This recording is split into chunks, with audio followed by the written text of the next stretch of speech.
Bonjour à tous, nous sommes le mardi 14 octobre 2025 et notre cher ami, le professeur Mohammad Marandi, est de retour parmi nous. Bienvenue à nouveau, professeur. Bonjour Nima, merci de m'avoir invité. Permettez-moi de commencer, professeur Marandi, par le volet pacifique, le soi-disant volet pacifique. Nous savons que l'Iran a décidé de ne pas participer à ce qui s'est passé en Égypte. Quels étaient les principaux points derrière la décision de l'Iran de ne pas participer au sommet?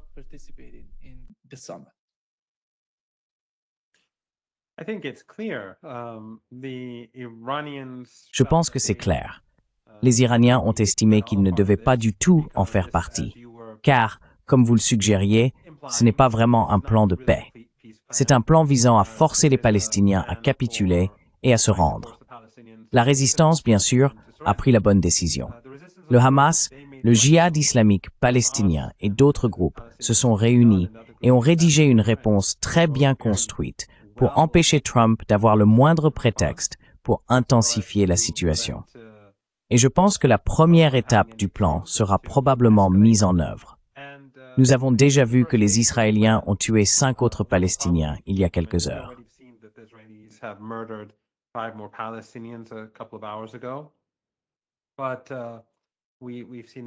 Mais nous avons vu l'échange de prisonniers et un retrait partiel du régime israélien. Je ne prévois pas que ce plan soit mis en œuvre dans les phases ultérieures. Ce n'est tout simplement pas faisable. La résistance ne va pas abandonner ses armes, car elle sait que les Israéliens les massacreraient. Et aucun des pays qui ont participé à cette comédie hier ne va arrêter le régime. Tous ces acteurs régionaux, Erdogan, le régime dirigé par le Fatah, l'Égypte, la Jordanie, les Émirats et l'Arabie saoudite. Aucun d'eux ne va rompre les liens qu'ils entretiennent actuellement. Ils ne vont pas arrêter les affaires qu'ils mènent.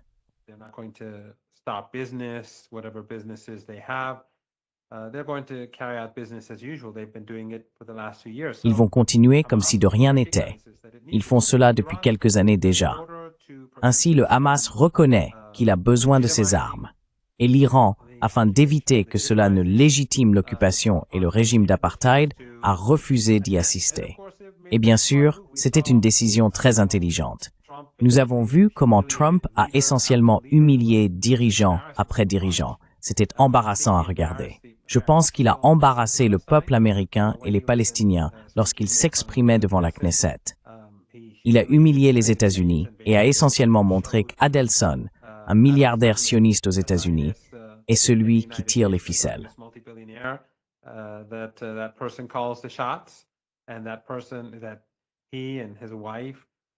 Et cette personne, lui et sa femme, était essentiellement la raison pour laquelle les Américains ont accepté le plateau du Golan comme faisant partie du régime israélien. Pourquoi Jérusalem, ou Al-Quds, est devenue la capitale d'Israël selon les États-Unis, et ainsi de suite. Donc, tandis que cela représentait une humiliation pour les États-Unis, le Caire a été une humiliation pour tous ces chefs d'État et hauts responsables qui y ont participé. Et je pense que l'Iran a fait un choix très intelligent en ne participant pas pour toutes ces raisons. Premièrement, parce que c'était un spectacle comique, et deuxièmement, parce que Trump a commis un génocide. Il est le partenaire génocidaire de Netanyahou.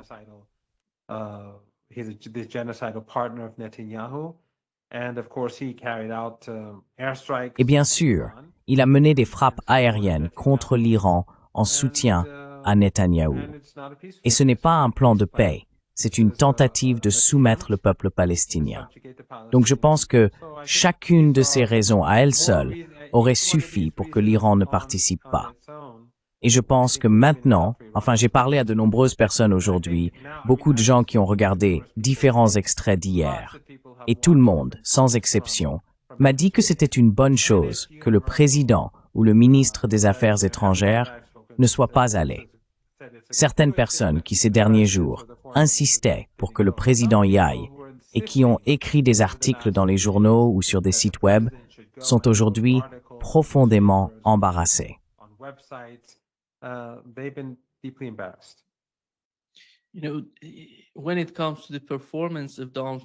Vous savez, en ce qui concerne la prestation de Donald Trump hier en Israël, J'ai reçu Paul Craig Roberts dans ce podcast et nous avons aussi entendu Tucker Carlson. Selon eux, Netanyahou dirige en gros les affaires à Washington en ce qui concerne le Moyen-Orient. Mais c'était incroyable de voir Donald Trump puis sa fille en parler. On n'arrive pas à croire comment cet homme agit de cette façon. Il rabaissait la position des États-Unis et je ne vois pas quel avantage Trump pouvait tirer en allant dans cette direction. Parce que ça prouve simplement que tous ceux qui disaient que Netanyahou dirigeait les choses à Washington avaient raison.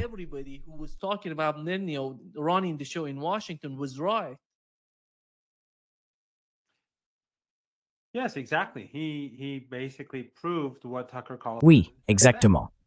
Il a essentiellement prouvé ce que Tucker Carlson avait dit, que Netanyahou, Tucker Carlson disait que Netanyahou affirmait être celui qui décidait.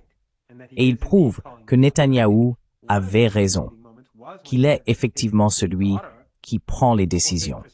Et je pense que l'un des moments les plus humiliants a été lorsqu'il a dit que sa fille avait renié le christianisme et le Christ au nom d'Israël, au nom du régime israélien, au nom de ce régime génocidaire et monstrueux. Ce n'était pas parce qu'elle pensait ou qu'il disait qu'elle croyait que le judaïsme était supérieur au christianisme. Il a dit que c'était à cause de son amour pour Israël. Et donc, ce régime génocidaire d'apartheid, ce régime ethno-suprémaciste et monstrueux qui subjugue le peuple palestinien depuis des décennies, c'est ce régime qui est la raison pour laquelle elle a abandonné le christianisme pour le sionisme. Et ensuite, il va littéralement s'en vanter devant la Knesset.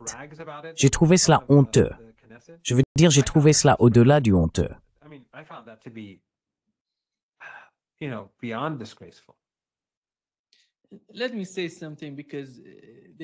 Laissez-moi dire quelque chose, parce que le président de la Knesset a déclaré que Donald Trump est le Cyrus le Grand de notre époque. Quoi? Vous savez, cet homme était iranien. Je parle de Cyrus le Grand. Ses compatriotes iraniens sont attaqués, soumis à des sanctions.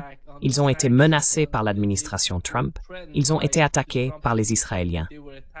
Alors comment peuvent-ils dire cela? Quel rapport entre Cyrus le Grand et Donald Trump? Je ne vois vraiment pas.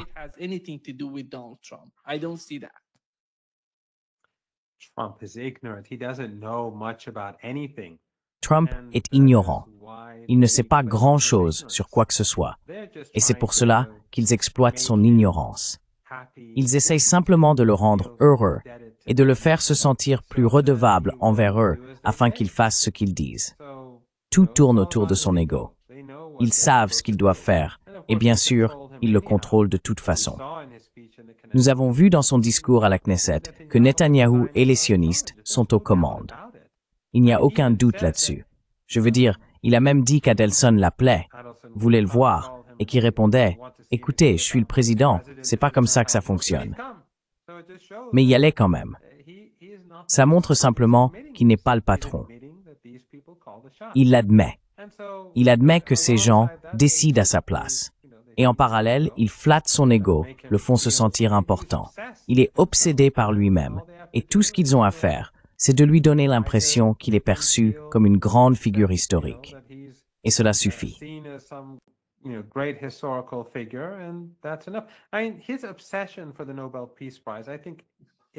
Son obsession pour le prix Nobel de la paix, à mon avis, est une honte.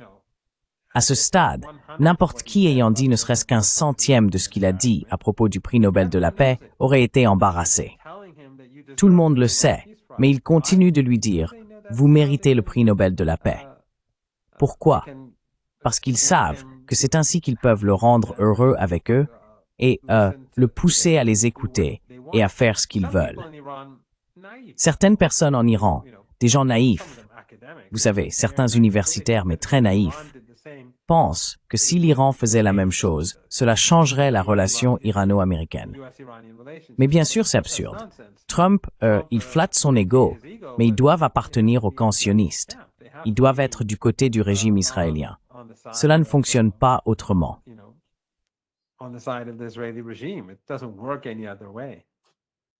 Il a demandé au président d'Israël de gracier Netanyahou.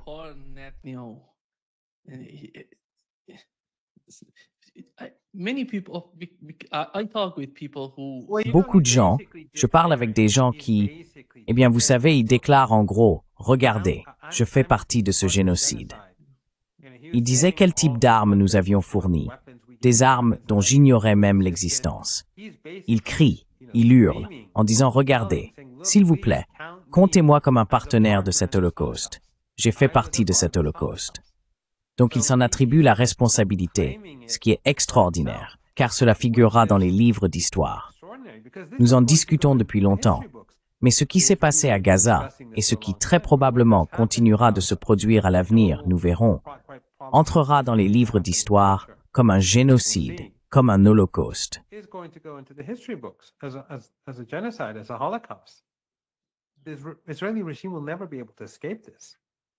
Le régime israélien ne pourra jamais échapper à cela.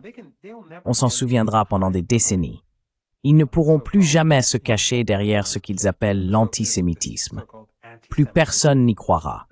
Ils ne peuvent plus s'en servir. Ils ne peuvent pas continuer à parler de l'Holocauste et à l'utiliser comme excuse pour leur comportement. Cela ne fonctionne plus. Ils ont détruit leur image et leur crédibilité. Et les gens ont beaucoup appris sur la question palestinienne au cours des dernières années. Beaucoup de jeunes ont lu et regardé des documentaires et des articles sur qui sont les Sémites. Les gens savent maintenant que les Israéliens viennent d'Europe, les Juifs ashkénazes. Netanyahou est polonais. L'ancien ministre de la Défense, je crois qu'il est polonais lui aussi.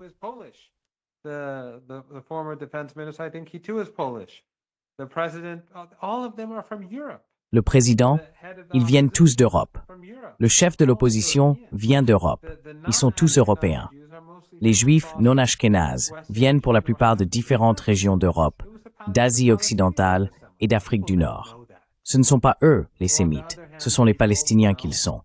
Les gens le savent maintenant. D'un autre côté, les gens ne vont pas accepter qu'un crime commis par les nazis au milieu du XXe siècle serve d'excuse pour l'Holocauste à Gaza, qui à bien des égards est bien pire parce qu'il se déroule sous les yeux du monde, sans honte. Nous avons vu des images de soldats parlant fièrement de leur caractère génocidaire et de leurs dirigeants expliquant qu'ils allaient exterminer ces Amalécites.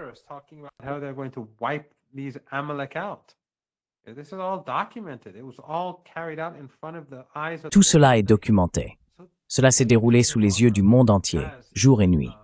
Ainsi, le régime israélien n'a plus la possibilité ni la capacité d'utiliser cela. Et quand Trump sort et essaie de revendiquer un rôle, bien sûr, il était profondément impliqué. Quand il sort et dit « Regardez, j'ai fait partie de cet holocauste », cela le détruit. Et cela couvre également de honte tous ceux qui sont allés en Égypte. Tous ceux qui étaient là, tous, ils ont aidé ce monstre à blanchir ses crimes. Ils l'ont tous aidé à blanchir ses crimes. C'est plus qu'une gêne. Aucun des dirigeants présents n'avait le droit d'être là.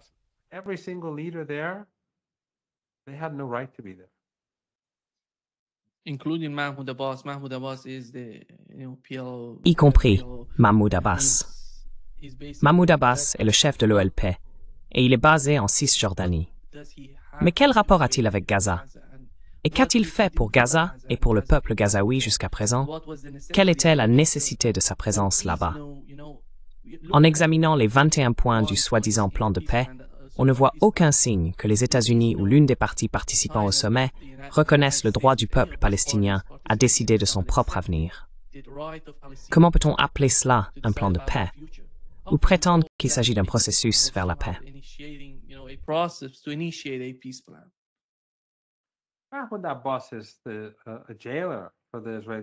Mahmoud Abbas est un geôlier au service du régime israélien. Il fait leur sale travail à leur place. Il a été acheté il y a longtemps, tout comme les gens qui l'entourent. Pendant ce génocide, il a insulté la résistance.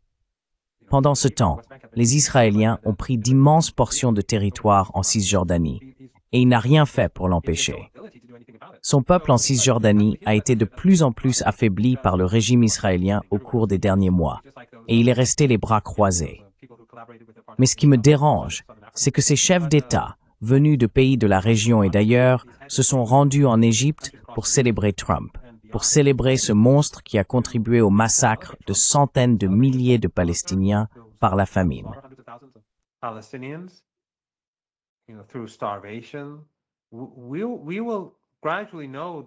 Nous apprendrons progressivement les chiffres réels, mais je pense que les morts se comptent par centaines de milliers, car beaucoup sont encore sous les décombres.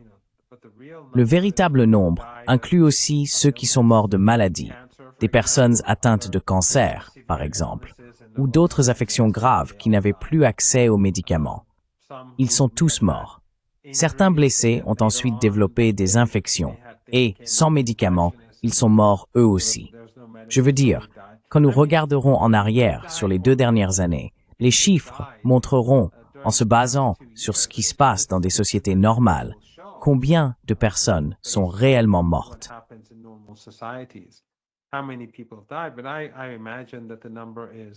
Mais j'imagine que le nombre est bien supérieur à 60 000 ou 70 000.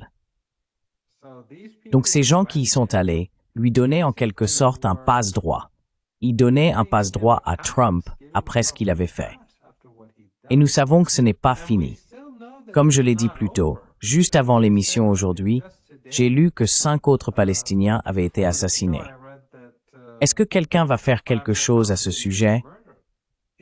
Est-ce que l'un de ces dirigeants qui ont participé hier à cette émission comique avec Trump va faire quelque chose à ce sujet? Bien sûr que non.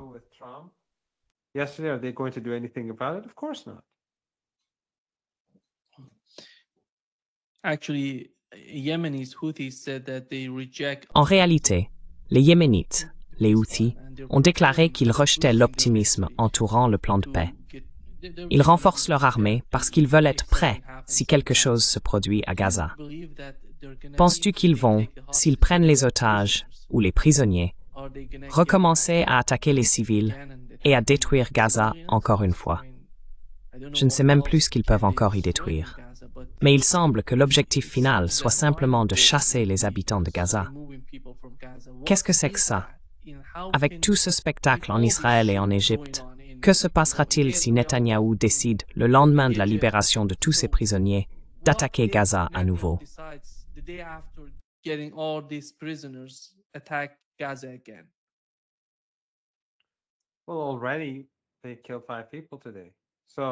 Eh bien déjà, ils ont tué 5 personnes aujourd'hui. Alors pourquoi devrions-nous avoir confiance qu'ils vont arrêter de tuer?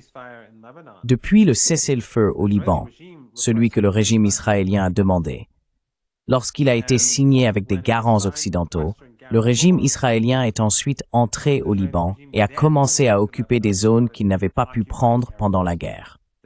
Ce n'est qu'après le cessez-le-feu que les Européens et les Américains leur ont permis d'y pénétrer. Et bien sûr, le gouvernement complice imposé au peuple libanais par les États-Unis et les Saoudiens faisait également partie de tout cela.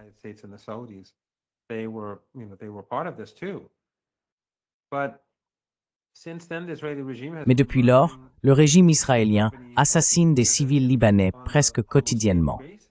Il y a seulement quelques semaines, ils ont tué une famille libano-américaine, 3 enfants, nés aux États-Unis, citoyens américains, ainsi que leur père, un libano-américain. Ils les ont tués dans le sud. L'ambassade des États-Unis a-t-elle fait quoi que ce soit à ce sujet? Les médias occidentaux? Quelqu'un aux États-Unis s'en est-il indigné? Bien sûr que non.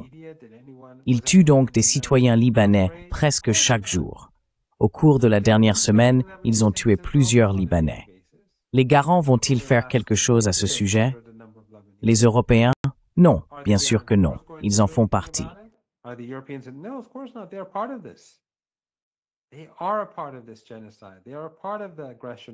Ils font partie de ce génocide. Ils font partie de l'agression contre le Liban.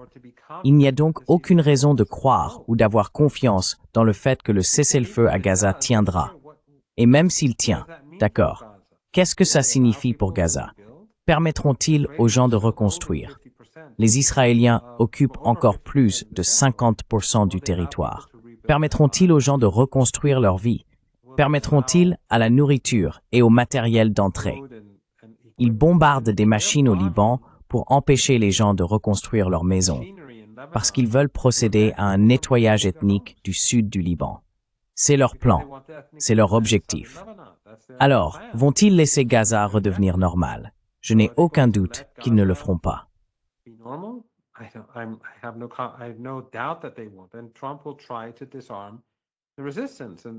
Et Trump essaiera de désarmer la résistance, à la fois au Liban et à Gaza. Et bien sûr, ses agents au Liban et dans toute la région tenteront de l'aider à y parvenir. Nous savons ce qui s'est passé et qu'Erdogan collabore. Nous savons que les Saoudiens exercent une forte pression sur le gouvernement libanais pour qu'il se désarme. Bien sûr, après les bombardements du Qatar, de l'Arabie saoudite et des Émirats, ils sont plus inquiets qu'auparavant. Et les choses ont changé au Liban, du moins pour le moment. C'est une bonne chose. Mais en général, les États-Unis vont faire pression sur leurs mandataires et alliés régionaux pour permettre au régime israélien de faire tout ce qu'il veut.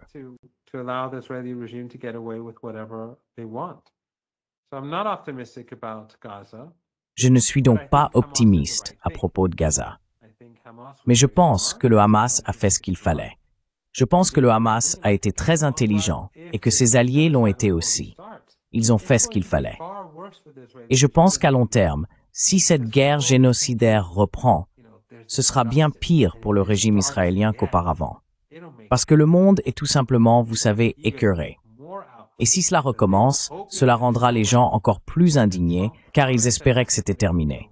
Et Trump avait promis que ce serait terminé. Donc si ce n'est pas le cas, si le régime israélien relance la guerre, alors Trump sera humilié. Encore une fois, cela montrera qu'il n'est personne. Mais aussi, le monde entier sera indigné à un niveau différent de celui d'avant.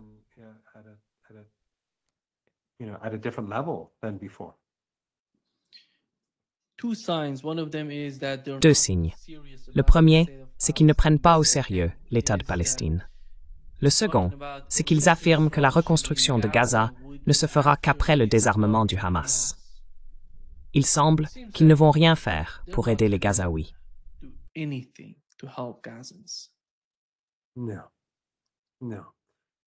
Non, non.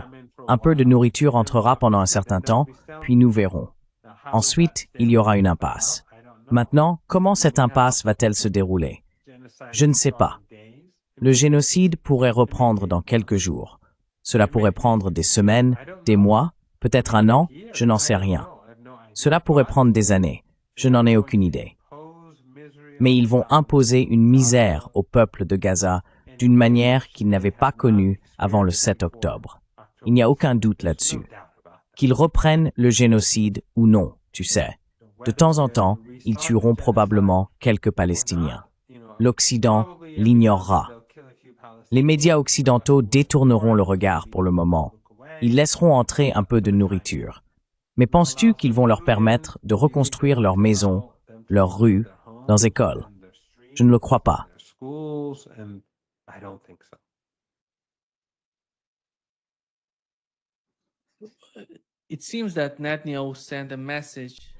Il semble que Netanyahou ait envoyé un message à l'Iran qui a été transmis, ou que l'Iran ait d'une manière ou d'une autre reçu le message par le président russe, selon lequel il ne prévoit pas d'attaquer l'Iran.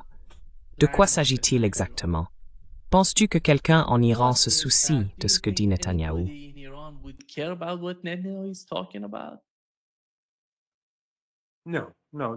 Non.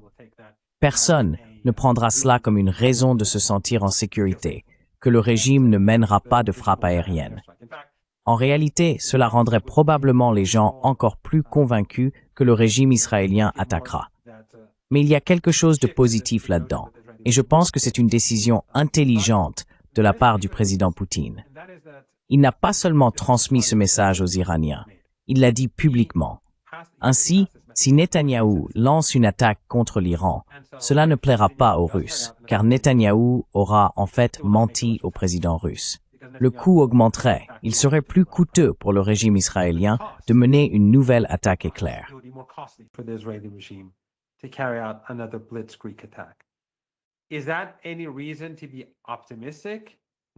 Est-ce une raison d'être optimiste? Non. Les Iraniens, à l'heure où nous parlons, se préparent à la guerre. Et d'après ce que je comprends, l'Iran est aujourd'hui plus prêt qu'il ne l'était au moment où la Blitzkrieg a été menée. Les capacités de l'Iran aujourd'hui, ainsi que sa position, sont meilleures qu'à l'époque. Et si le régime israélien attaque, il sera frappé plus durement en retour. Souviens-toi, Nima, quand la guerre a commencé, et même avant, moi et d'autres avons toujours dit que la République islamique d'Iran jouit d'un haut degré de légitimité aux yeux du peuple. Ces analystes de l'Iran en Occident, ces soi-disant experts de l'Iran, ont toujours affirmé que le régime est impopulaire, que le peuple déteste le régime.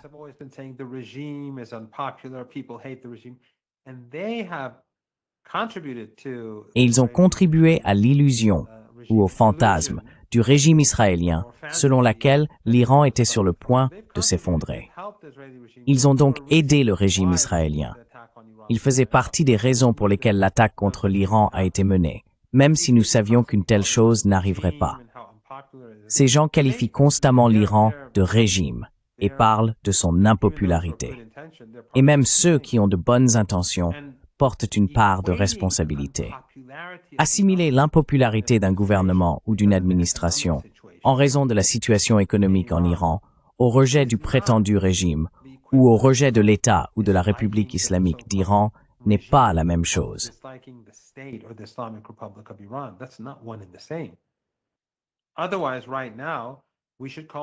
Sinon, en ce moment, nous devrions appeler la France un régime, parce que presque tout le monde déteste le président français ou le régime allemand qui serait soi-disant illégitime et devrait s'effondrer. Je veux dire que c'est le régime et non le gouvernement qui devrait s'effondrer parce que presque tout le monde déteste le chancelier. Et c'est la même chose au Royaume-Uni. Mais c'est pas comme ça que ça fonctionne, tout comme dans ces pays. En fait, je pense qu'il est juste de dire que l'Iran est plus stable que ces trois pays et que l'État iranien est plus légitime aux yeux de sa population que ces trois régimes ne le sont aux yeux de leur propre peuple. Mais le point essentiel, c'est que l'impopularité d'un gouvernement ou d'une administration, en raison de difficultés économiques ou autres, ne signifie pas que les gens vont descendre dans la rue pour renverser l'État ou le considérer comme illégitime.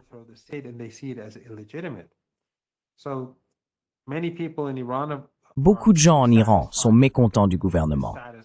Ils sont insatisfaits de leur situation économique. La majorité l'est. Mais la majorité des Iraniens considèrent encore la République islamique d'Iran comme l'État légitime. Et ces personnes, lorsque l'ennemi attaque, ne se contentent pas simplement de se rassembler. Ce n'est pas comme partout ailleurs dans le monde où les gens se rassemblent autour du drapeau. Quand les Américains ont attaqué l'Irak, Saddam a-t-il pu résister? Les gens se sont-ils rassemblés autour du drapeau?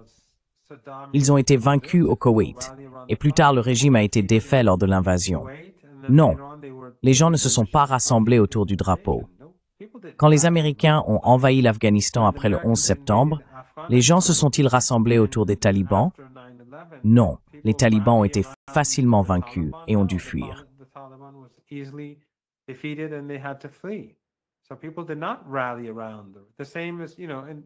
Ainsi, les gens ne se sont pas ralliés à eux. C'est la même chose. Si les gens ne considèrent pas l'État comme légitime, ils ne se mobiliseront pas pour le protéger. L'histoire ne montre pas le contraire. Mais s'ils le perçoivent comme légitime, alors ils se lèveront et se battront, que ce soit au Vietnam, lors de la tentative d'invasion de Cuba ou ailleurs. Quand les gens voient l'État comme légitime, ils se lèvent pour le défendre. Nous savions que cela arriverait. L'Occident s'est trompé dans ses calculs.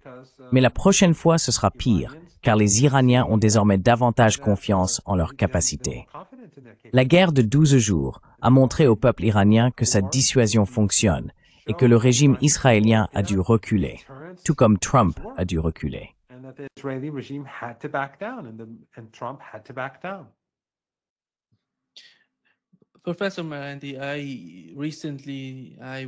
Professeur Marandi, j'ai récemment regardé une interview avec Ali Shamkhani. C'est un ancien ministre de la Défense iranien. Et il est très important, l'un des principaux responsables à mon avis. Et il est très proche du dirigeant iranien. Et quand on regarde ce qu'il a dit, c'était quelque chose de nouveau pour moi.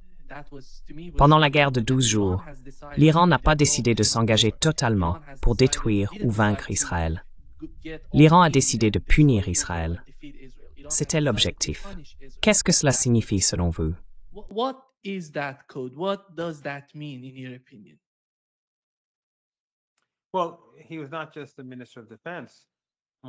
Eh bien, il n'était pas seulement le ministre de la Défense.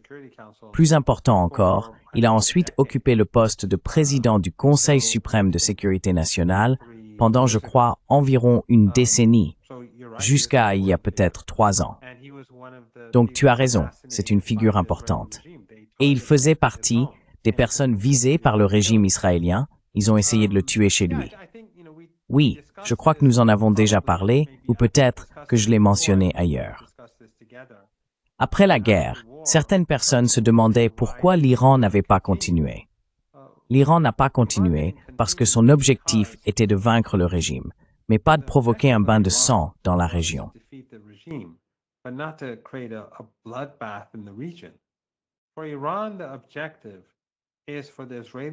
Pour l'Iran, l'objectif est que le régime israélien s'effondre progressivement de l'intérieur. Vous savez qu'il s'agisse de 20 missiles tirés par l'Iran ou, je ne sais pas, de centaines de missiles. Même s'il en avait tiré 100 ou 200 de plus, il y aurait eu davantage de dégâts, mais le régime israélien serait toujours là. Ce que l'Iran voulait faire, c'était montrer la faiblesse du régime. Il voulait aussi préserver sa force, car il ne savait pas combien de temps la guerre allait durer. Pendant la guerre, je ne pensais pas qu'elle serait si courte. Je pensais que le régime israélien allait continuer pendant très longtemps.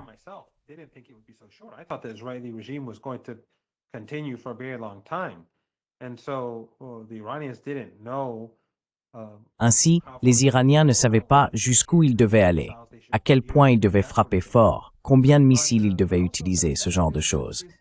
Mais l'objectif, c'est la mort par 1000 coupures.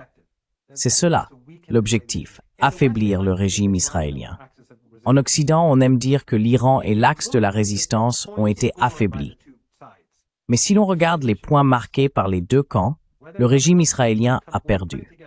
Que ce soit au Liban, si l'on met tout ensemble, au Liban, à Gaza, au Yémen et en Iran, le régime israélien a perdu parce qu'il a perdu sa légitimité aux yeux du monde.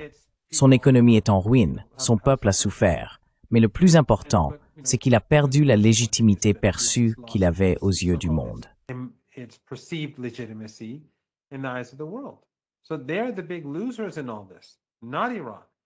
Donc, ce sont eux les grands perdants dans toute cette affaire, pas l'Iran.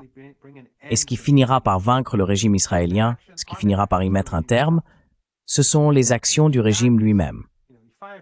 Vous savez, on tire quelques missiles supplémentaires et les gens dans le monde entier s'en réjouissent. Je comprends cela. Partout dans le monde, les gens acclamaient l'Iran. Nous l'avons vu. Nous avons vu des gens créer des chansons sur Tel Aviv et ainsi de suite, en Chine, en Occident.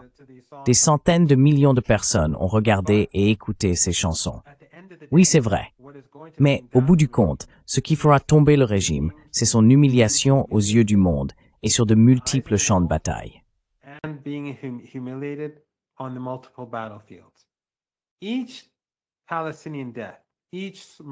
Chaque mort palestinienne, chaque meurtre, est un clou de plus dans le cercueil du régime israélien.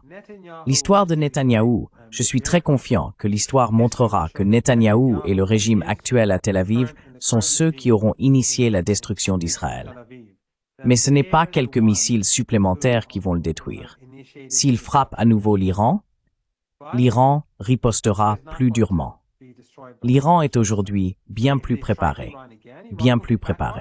Il frappera plus fort, il les punira davantage, et il sera plus difficile de mener une guerre éclair avec le même succès qu'ils ont eu la dernière fois, en bombardant les maisons des gens et en massacrant des familles.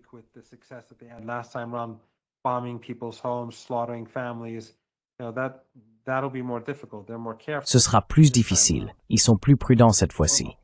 Mais bien sûr, la guerre reste la guerre.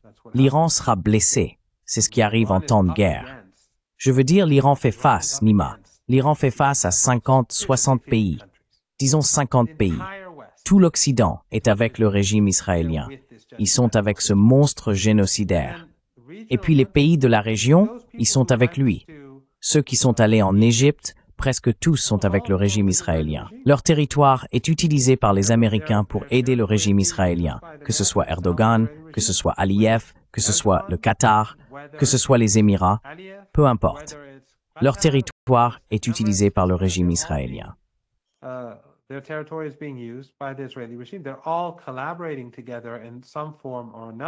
Ils collaborent tous d'une manière ou d'une autre. Tu as vu l'article du Washington Post, j'en suis sûr. Pendant ces 2 années de génocide, les régimes arabes du Golfe Persique collaboraient avec les États-Unis et Israël contre l'Iran et contre les tunnels. Pourquoi les tunnels? Pourquoi les tunnels? Donc tu sais, l'Iran ne se bat pas seulement contre le régime israélien. Il ne se bat pas uniquement contre le régime israélien et les États-Unis. Il se bat contre leurs alliés et leurs collaborateurs. Ces collaborateurs, qu'ils fassent partie d'un régime de l'OTAN, du Golfe Persique, du Nord ou de l'Irak, restent des collaborateurs.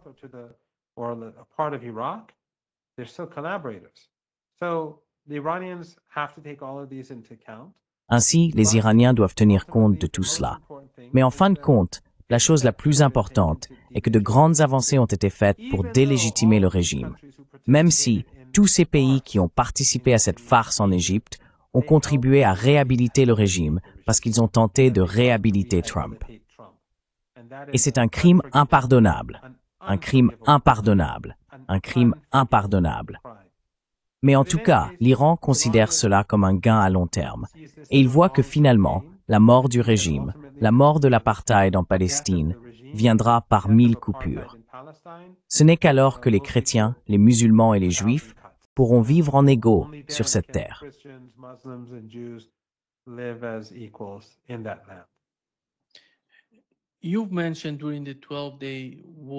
Vous avez mentionné que pendant la guerre de 12 jours, la stratégie de l'Iran consistait à affaiblir Israël.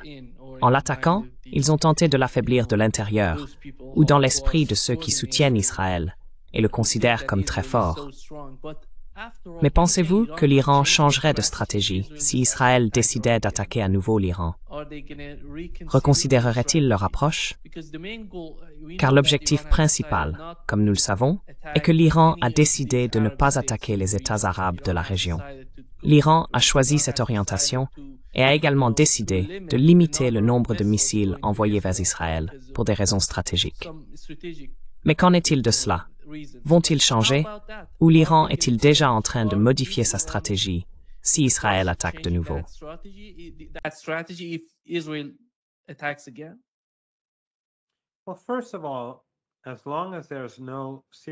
Eh bien, tout d'abord, tant qu'il n'y a pas de menace sérieuse contre l'Iran, il n'y a aucune raison pour que l'Iran interrompe le flux de pétrole.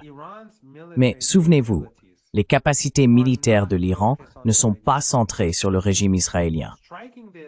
Frapper le régime israélien et le vaincre dans une guerre est une distraction pour l'armée iranienne. Les véritables capacités militaires de l'Iran sont concentrées sur le Golfe Persique, le détroit d'Ormuz et l'océan Indien, ou la mer d'Oman. C'est là que se trouve la priorité. Pourquoi? Parce que surtout depuis le 11 septembre, les Iraniens estiment qu'il existe une menace venant des États-Unis, une menace d'attaque américaine. Ainsi, toutes ces bases de missiles souterraines qu'ils ont construites, la plupart ont été conçues pour le Golfe Persique.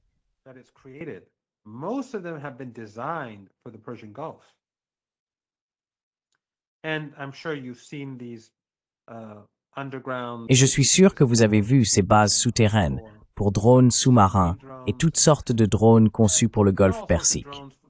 Si Ansar Allah peut fermer la mer Rouge, il ne fait aucun doute que l'Iran peut fermer le Golfe Persique. Il n'a même pas besoin de bloquer le détroit d'Ormuz. Si l'Iran décide de le fermer, il sera fermé. Et il ne sera pas fermé seulement une semaine ou 2. Ils peuvent le fermer définitivement. Mais l'Iran ne veut pas en arriver là, car il ne veut pas nuire à l'économie mondiale. L'Iran est en réalité le garant de l'économie mondiale. L'Iran protège le Golfe Persique malgré l'agression occidentale, malgré le fait que le Qatar soit complice de cette agression. Les Émirats sont complices.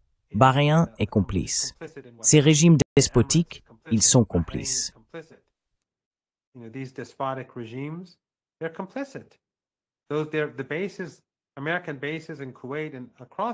Les bases américaines au Koweït et dans toute cette région sont utilisées contre l'Iran, mais l'Iran continue de protéger la région du Golfe Persique ainsi que le flux de pétrole, de gaz et d'autres marchandises. Les principales capacités de l'Iran sont dirigées vers le Golfe Persique. Ainsi, comme nous l'avons vu, après avoir vu ce que l'Iran a fait au régime israélien et forcé Netanyahou à supplier Trump de mettre fin à la guerre. Comme l'a dit Steve Bannon, je l'ai entendu le dire 2 fois, la véritable histoire est qu'après 7 ou 8 jours, Netanyahou est devenu désespéré et a voulu que Trump mette fin à la guerre.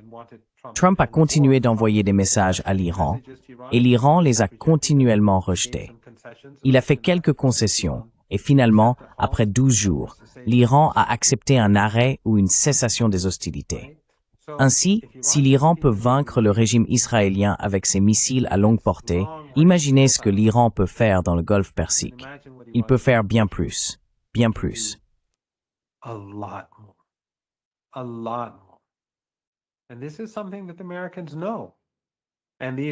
Et c'est quelque chose que les Américains savent. Et ces dictatures familiales arabes du Golfe Persique, elles le savent toutes aussi. Elles savent toutes qu'elles sont complices en l'État parce qu'elles accueillent sur leur territoire des bases américaines utilisées pour soutenir le régime israélien.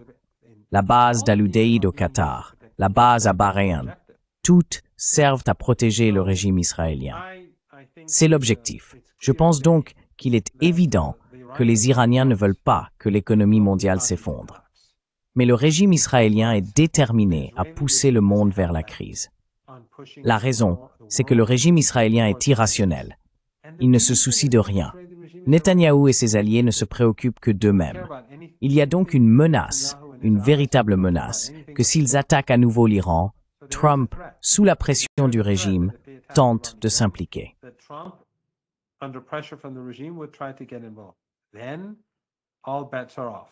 Alors, tout est remis en question. Le problème, encore une fois, c'est qu'on revient à la mort par 1000 coupures. L'Iran ne veut pas que la région explose.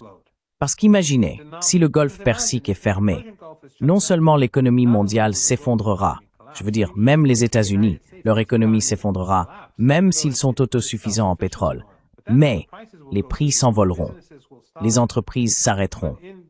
Et dans les pays du Golfe Persique, qui n'ont pas de ressources naturelles, ce ne sont que des déserts avec du pétrole et du gaz. Imaginez ce qui arrivera aux populations là-bas. L'Iran ne veut pas de cela. Donc, la chose intelligente à faire pour les Américains serait de ne pas s'impliquer, peu importe ce que fait Netanyahou. Mais il faut toujours garder à l'esprit que la véritable puissance de l'Iran est orientée vers sa défense contre les Américains et non contre le régime israélien.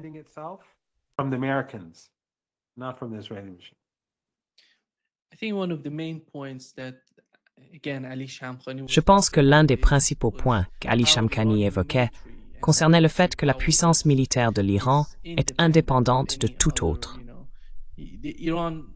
Vous savez, à l'époque du Shah, l'Iran recevait tout des États-Unis et en était totalement dépendant, tout comme les États arabes de la région le sont aujourd'hui. Ils ne peuvent même pas utiliser les armes que les États-Unis leur fournissent. Ils n'en ont pas le droit. C'est là la différence entre l'Iran et les autres pays du Moyen-Orient.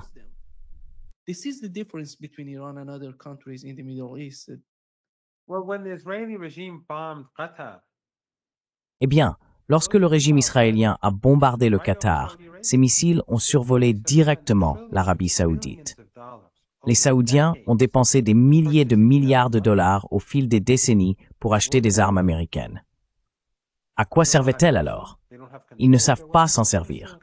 Ils n'ont pas le contrôle de leurs armes. C'est la même chose au Qatar. La base aérienne d'Al-Udeid est toute proche. Quelqu'un a dit que les Américains se concentraient sur l'Iran, donc le radar était orienté vers l'Iran et a manqué le missile. C'est absurde. Les Américains ne laissent pas les Qataris se défendre eux-mêmes. C'est à eux de décider s'ils seront défendus ou non.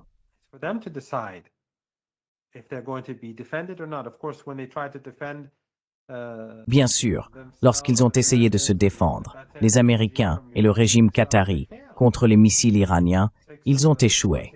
6 des 14 missiles ont atteint leur cible, et nous avons ensuite vu les images. Mais ces pays ne sont pas indépendants. Ils ne font que dépenser de l'argent, tout comme les Qataris qui veulent établir une base aérienne aux États-Unis. C'est juste une autre façon de soutirer de l'argent au Qatar. Pourquoi quelqu'un construirait-il une base aérienne dans un minuscule pays, un point sur la carte appelé Qatar, pour ensuite en ouvrir une autre aux États-Unis? C'est simplement une manière de dépenser encore des milliards de dollars aux États-Unis et de remplir les poches des entrepreneurs américains et autres.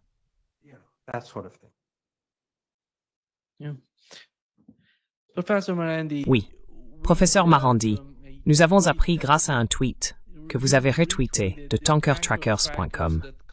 Il indique qu'il rapporte que, pour des raisons encore inconnues, la plupart des pétroliers battant pavillon iranien transmettent désormais correctement sur l'AIS sans usurpation d'identité, pour la première fois depuis 7 ans et demi. Nous savons que l'Iran a été soumis à d'énormes sanctions de la part des États-Unis et de l'Occident, et que l'Iran avait décidé d'arborer les pavillons d'autres pays sur ses navires. Mais maintenant, l'Iran a décidé d'utiliser à nouveau son propre pavillon. Quel est le message?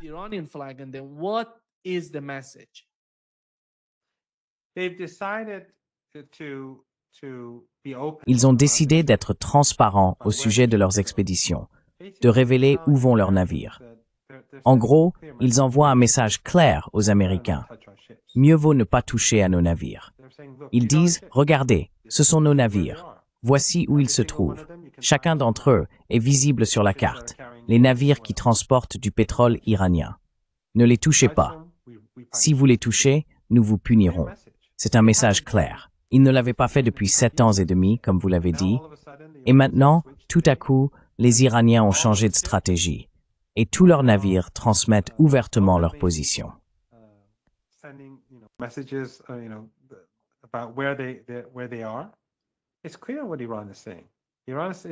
Il est clair ce que dit l'Iran. L'Iran se montre très confiant et déclare « Ne touchez pas à nos navires. Nous allons mener notre commerce ouvertement. Et si quelqu'un tente de monter à bord de nos navires, car il a été question que les Américains montent à bord de navires iraniens, s'ils montent à bord de nos navires, alors vous verrez comment nous réagirons. Et souvenez-vous, cela s'est déjà produit. Par le passé, lorsque les Américains sont montés à bord de navires iraniens, les Iraniens ont riposté et ont commencé à arraisonner des navires dans le golfe Persique. Je pense donc que c'est un signe de confiance de la part des Iraniens et un message clair adressé aux États-Unis et à leurs alliés.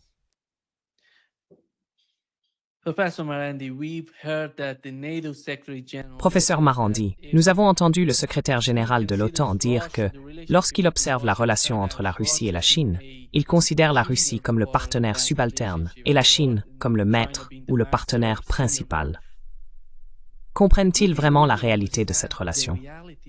Car, en ce qui concerne l'Iran, la Russie et la Chine, ce type de partenariat est nouveau pour eux. Je ne sais pas s'ils sont capables de saisir comment ça fonctionne réellement. Pourquoi cela? Pourquoi est-il si difficile pour eux de comprendre que ces pays savent mettre leurs différences de côté et collaborer pour accomplir quelque chose de substantiel? Il semble que la mentalité européenne soit encore centrée sur l'idée de maître et de petits subalternes.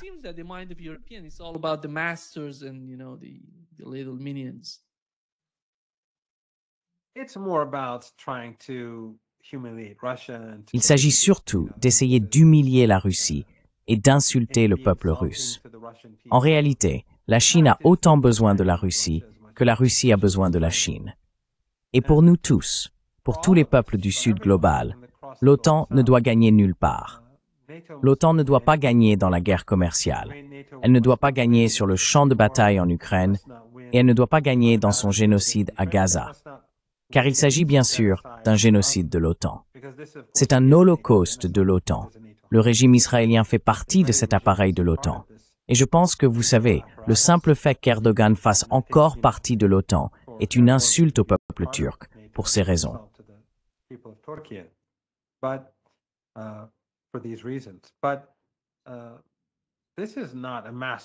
Mais il ne s'agit pas d'une relation de maître à esclave, ni d'une relation subordonnée ou hiérarchique entre la Russie et la Chine, pas plus qu'entre la Russie et l'Iran, ou entre l'Iran et la Chine. Les Chinois savent que si les Israéliens gagnent et détruisent l'Asie de l'Ouest, les États-Unis contrôleront cette région, et cela représente une menace pour la Chine. Les Russes savent aussi qu'ils seraient encerclés par les États-Unis depuis le Sud. Et si la Russie est vaincue, cela signifierait l'expansion de l'OTAN, la présence de l'OTAN dans le Caucase et une menace pour l'Iran. Donc vous savez, les États-Unis sont un régime agressif. L'OTAN est une organisation dangereuse et malveillante, et les régimes membres ne sont pas nos amis. Je veux dire, les peuples, eux, sont nos amis.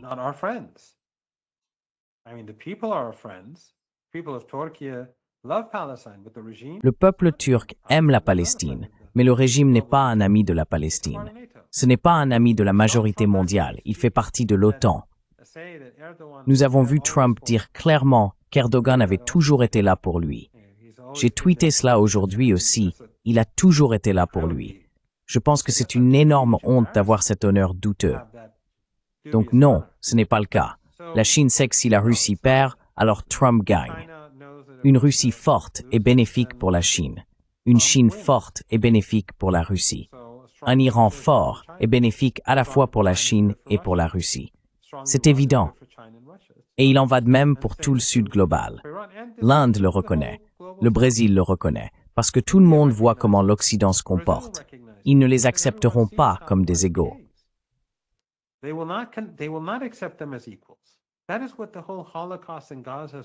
C'est de cela qu'il s'agit dans tout l'Holocauste à Gaza. Le peuple palestinien n'a aucune importance.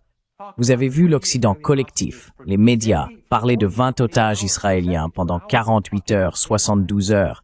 Ils en ont parlé jour et nuit. Et qui étaient-ils? 20 hommes qui avaient tous servi dans l'armée, ou y servaient encore. Mais il y avait des milliers de Palestiniens, y compris des femmes et des enfants, qui étaient retenus en otage. Pourtant, l'Occident s'en moquait. Aucun de ces journalistes de la BBC, de CNN ou du Washington Post ne s'est concentré là-dessus. Pourquoi? Parce qu'ils sont racistes, parce qu'ils sont hiérarchiques. En réalité, ils sont aujourd'hui plus grossiers dans leur racisme qu'ils ne l'étaient au siècle dernier.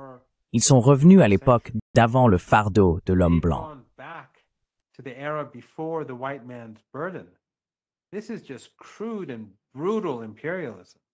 C'est simplement un impérialisme grossier et brutal. Juste, vous savez, les écraser et aller de l'avant. C'est de cela qu'il s'agit maintenant. Il n'y a plus de faux-semblants concernant les droits humains, la dignité humaine, les droits des femmes ou la liberté d'expression. Les masques sont tombés. Voilà où nous en sommes aujourd'hui. Oui, le Sud global est sur ses gardes. Ils sont prudents. Et c'est pourquoi les dirigeants qui se sont rendus en Égypte hier ont porté atteinte à la majorité mondiale. Ils ont aidé l'Empire, cet empire mourant. Ils ont tenté de donner de la crédibilité à Trump, pour une raison ou une autre, même si c'était par égoïsme, afin que leur propre régime obtienne de lui quelques concessions. C'était une grave injustice qui a été commise en Égypte.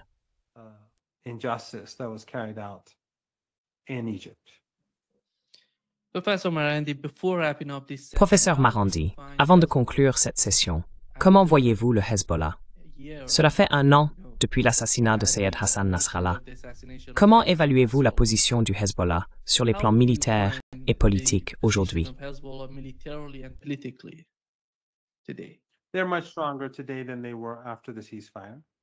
Ils sont bien plus forts aujourd'hui qu'ils ne l'étaient après le cessez-le-feu. Leur popularité est immense. Nous avons vu les éclaireurs se rassembler à Beyrouth dans un stade, plus de 70 000 personnes. Un record mondial a été battu dans ce petit pays.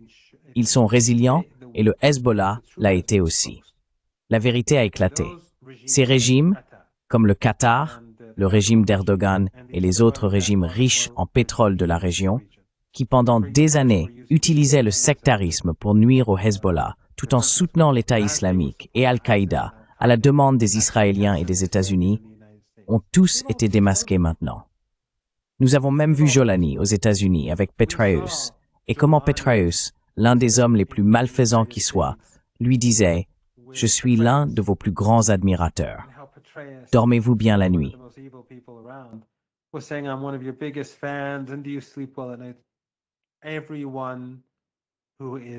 Tous ceux qui sont intellectuellement honnêtes connaissent la vérité sur la Syrie.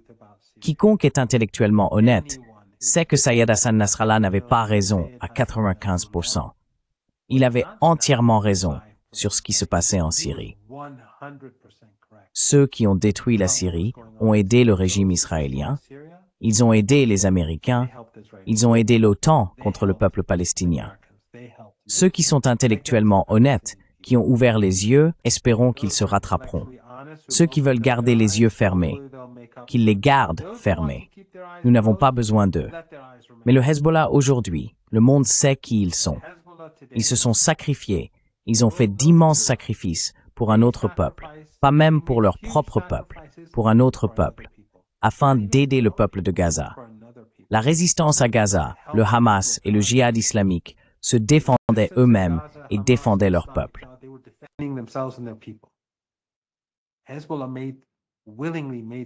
Le Hezbollah a volontairement fait des sacrifices pour aider à protéger Gaza, afin de détourner les forces armées israéliennes.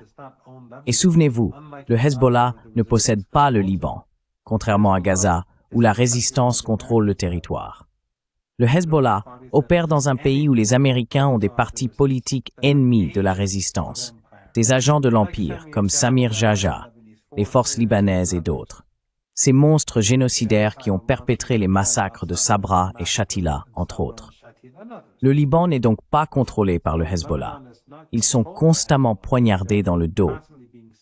Il leur est bien plus difficile de combattre au Liban qu'il ne l'est pour le Hamas de combattre à Gaza, car le Hamas contrôle ce territoire. Le Hezbollah a fait d'immenses sacrifices.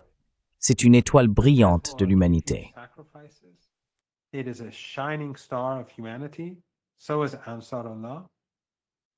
Il en va de même pour Ansarullah.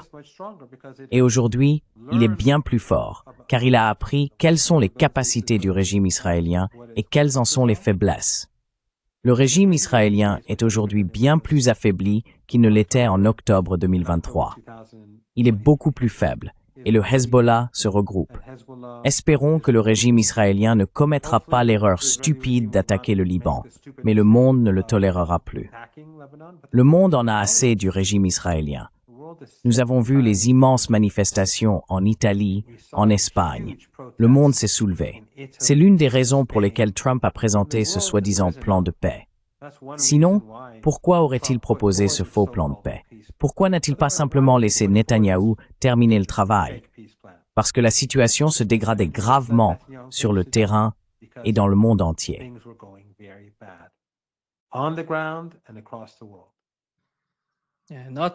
Non seulement en dehors des États-Unis, nous avons eu Steve Bannon qui disait « Si Israël veut attaquer l'Iran, allez-y et faites-le vous-même. Nous ne serons plus là pour vous. » Exactement. Et tu vois qu'après la mort de Charlie Kirk, les doigts se sont immédiatement pointés vers le régime israélien, peu importe qui en était responsable. Mais cela montre à quel point ce régime est désormais profondément méprisé. Même parmi ses partisans les plus fervents aux États-Unis, on peut voir ce soutien s'effondrer.